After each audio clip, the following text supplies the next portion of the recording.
Dito ho tayo sa pinakahuling napis ng kuryente. Ayan, mag-iisang linggo na raw po ito mga kuryente, at isang daan mahigit po ito. At diretso po tayo sa ating brooding pen. Ito na po mga kuryente, oh. Punong-puno po ng mga sisiyo, at maliligsi po sila mga kuryente. Ibig sabihin ay malulusog po sila. Ayan, pag maliligsi, tingnan po natin itong mga nakukuling batch. Ayan, ito po sila mga parente. Ayan, mga maliliksi po mga parente, para tandaan na malulusog po sila. Ayan.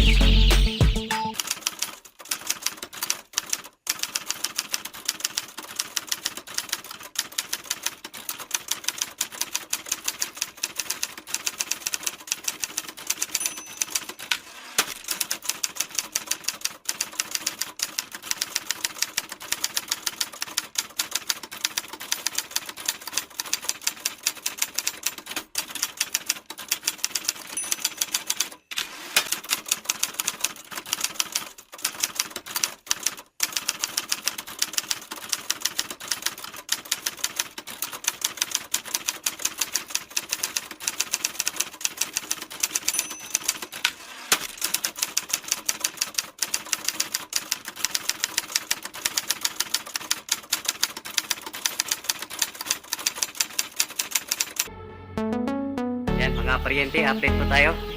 Diretso po tayo dito po sa ating incubator. Tapos puntahan po natin yung pong brooding pen natin, kasi ang balita po ni kasama Joshua punong-puno po daw yung ating brooding. At saka yung iba na po raw inilipat na po niya dito po sa ating nursery. Mamaya po sisilipin na rin po natin. At dito po tayo sa pinakahuling napis ng paryente. Ayan, mag-iisang linggo na raw po ito mga paryente, at isang daan mahigit po ito. At diretso po tayo sa ating brooding pen. Ito na po mga paryente, oh. Punong-puno po ng mga sisiyo, at maliliksi po sila mga paryente. Ibig sabihin ay malulusog po sila. Ayan, pag maliliksi, tingnan po natin itong mga nakukuling batch. Ayan, ito na po sila mga paryente, oh. Ayan, mga maliliksi po mga paryente, para tandaan na malulusog po sila. Ayan, at dito na rin po sisilipin po natin. Ayan, ito na po yung pinakahuling batch. Malalaki na po mga paryente. Ayan,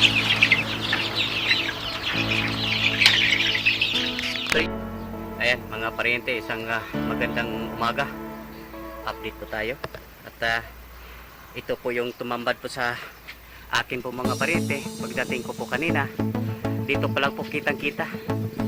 Mali po yung distansya po ng ating yung butas po, yung pagtamnan po natin, napakadikit po, para ho tayo magtatanim po ng sitaw.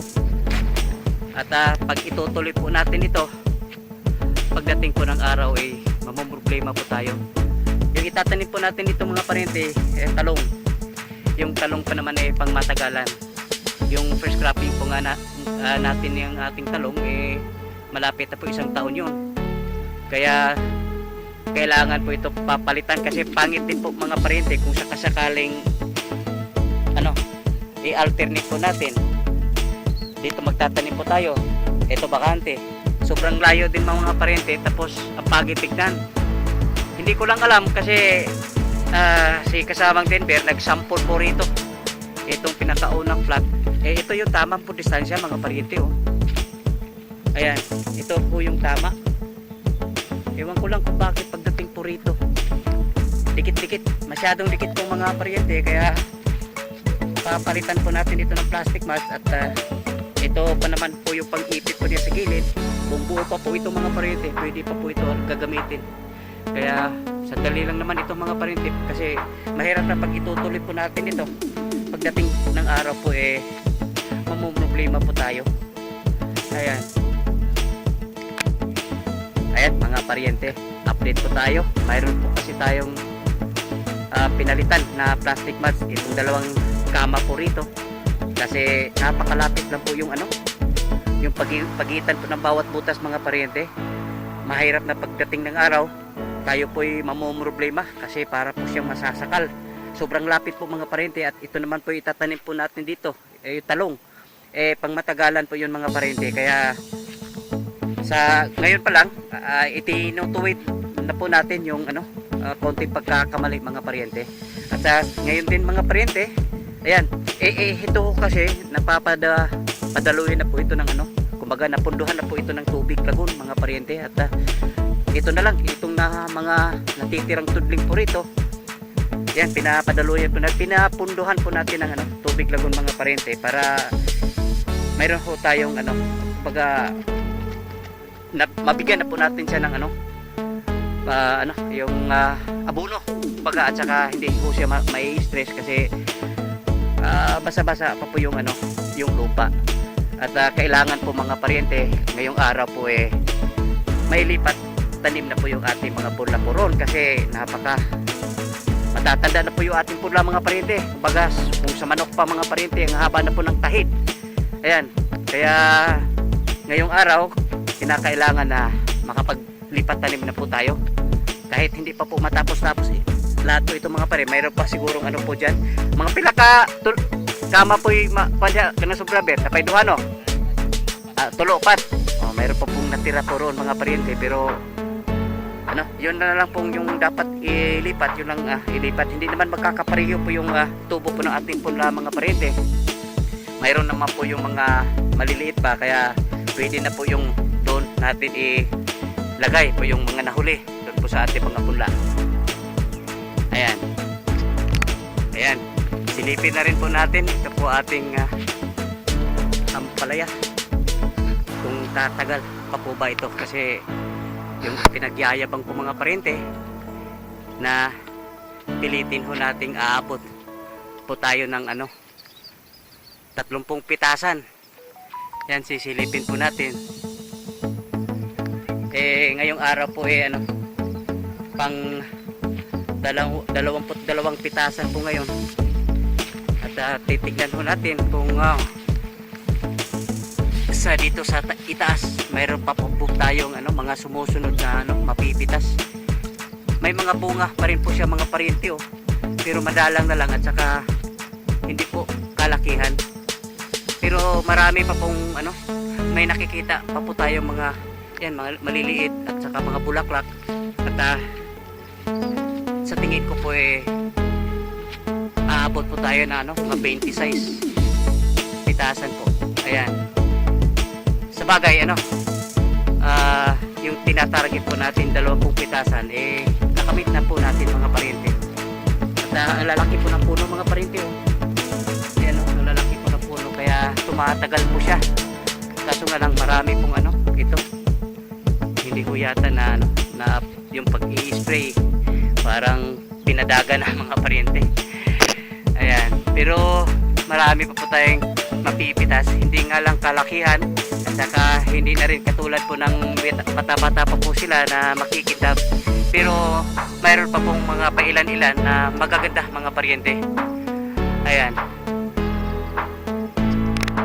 ayan mga parente, update po tayo dito po sa ating sitaw. Ako mga parente, napakaganda yung ating sitaw po ngayon. Ang gaganda po ng dahon, makikita ko natin sa dahon po niya, ang lalaki. Ang gaganda po mga parente. Sana mapanatili po natin yung pong na malusog itong ating mga sitaw mga parente. Napakaganda. At umpisa na po siyang mga parente, mumulaklak kaya hindi na po ito magtatagal. Mayroon na po tayong mapipitas po rito. Ayan, mayroon na po tayong 3 tudling po nito mga parente. May pang-apat, pero na po yun, mga ilang puno lang po yung pang-apat, kasi kinapos nga tayo sa buto punong araw. Pero sa ngayon po napakaganda. Ayan po, mayroon na nga bunga mga parente. Ayan, mayroon na po siyang bunga, kaya maaaring sa sunod na linggo makapag-umpisa na po tayo, makapagpitas po rito. Ayan, itong pang-apat na tudling mga parente, mga ilang puno lang po yung may tanim. Ayan, at ito, diretso na po tayo dito po sa ating pipino, na medyo hindi ko kagandahan yung ating pipino mga parente. Pero kahit pa paano po mamumunga na rin po ito. Ayan, nung nakarang linggo mayroon tayo nakita ng dalawang malalaking bunga. Ngayon mayroon na po mga paryente. Hindi ho kasi ito sabay-sabay kasi ang nangyari ho mga paryente, yung unang pagtanim po natin dito, marami pong hindi nagtutuloy. Kaya ipinahabol na lang po natin po itong yung mga maliliit pa. Pero makakahabol rin po ito mga paryente. Maabutan pa rin po niya itong mga nauuna. Ayan. Ito yung ating upo mga paryente. Matagal pala maaagas po itong ating upo. At ilang puno lang po ito. Kaya pag magtanim po tayo ulit ng upo mga paryente, doon po tayo magtatanim sa yung gawin ho nating trellis, yung gapangan po niya ay talagang gawin ho nating matitibay. Kasi nahihirapan po siya mga paryente. Ito lang po kasing yung ating gapangan sa taas. Kaya pa naman, hindi naman siya napuputol pero lumalaylay siya ng husto. Kaya kailangan kawayan yung ilalagay po natin sa taas. Ayan.